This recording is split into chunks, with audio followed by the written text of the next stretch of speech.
Two Hillsborough bus drivers, they were attacked on the job, and now the Transit Authority wants tougher penalties for violent criminals. Leaders are working with lawmakers to pass two new bills. We'll get to those in just a moment. But both of these drivers were attacked in 2019.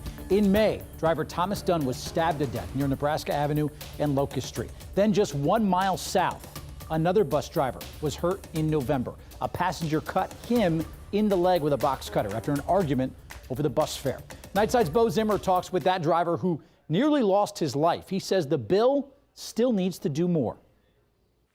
Visual reminders of the attack that nearly took his life. His intent was to kill me. Hillsborough County HART bus driver Snyder Profit is still recovering from his wounds and damage to his eyes. But 2 months after the November 19th attack, he's focused on making sure other public transit workers can stay safe behind the wheel.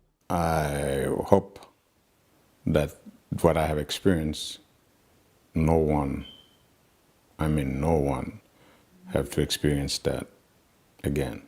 Tuesday, representatives from HART will team up with state lawmakers announcing a bill to protect transit workers across Florida. The bill would require protective barriers on all public transit statewide, the posting of the maximum penalty for assaulting a transit worker, and mandatory training for drivers to de-escalate violent situations.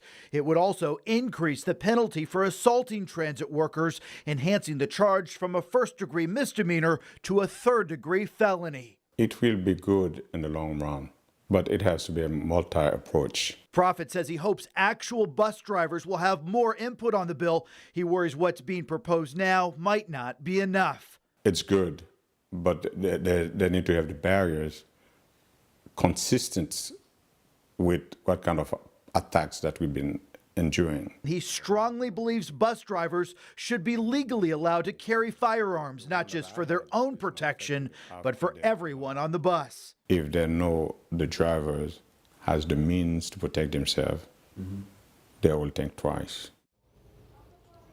Now, there is a push to roll out similar safety measures for transit workers nationwide, not just here in the state of Florida. Profit says he probably won't return to bus driving unless he's allowed to carry a gun.